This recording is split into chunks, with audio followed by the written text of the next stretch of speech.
ಕಣಜಗಳಿಗೆ ಗಾಯವಾದಾಗ ದೇಹವು ಸ್ವಯಂ ಗುಣಮುಖ ಪ್ರಕ್ರಿಯೆಯನ್ನು ಆರಂಭಿಸುತ್ತದೆ.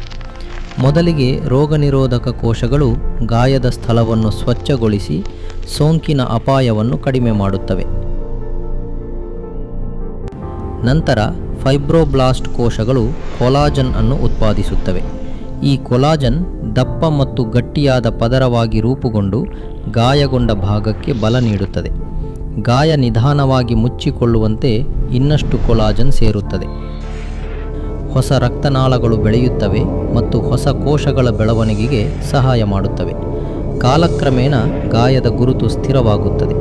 ಅದು ಸ್ವಲ್ಪ ಎತ್ತಿದಂತೆ ಅಥವಾ ತೆಳುವಾಗಿ ಕಾಣಬಹುದು, ಆದರೆ ದೇಹಕ್ಕೆ ಅಗತ್ಯವಾದ ಬಲ ಮತ್ತು ರಕ್ಷಣೆಯನ್ನು ಒದಗಿಸುತ್ತದೆ. ಇದೇ ಗಾಯದ ನಂತರ ದೇಹವು ತನ್ನ ಸ್ಥಿರತೆಯನ್ನು ಮರುಪಡೆಯುವ ಸಹಜ ವಿಧಾನ. ಆರೋಗ್ಯಕ್ಕೆ ಸಂಬಂಧಿಸಿದ ಕನ್ನಡ AI ವಿಡಿಯೋಗಳಿಗಾಗಿ ಲೈಕ್ ಮತ್ತು ಸಬ್ಸ್ಕ್ರೈಬ್ ಮಾಡಿ.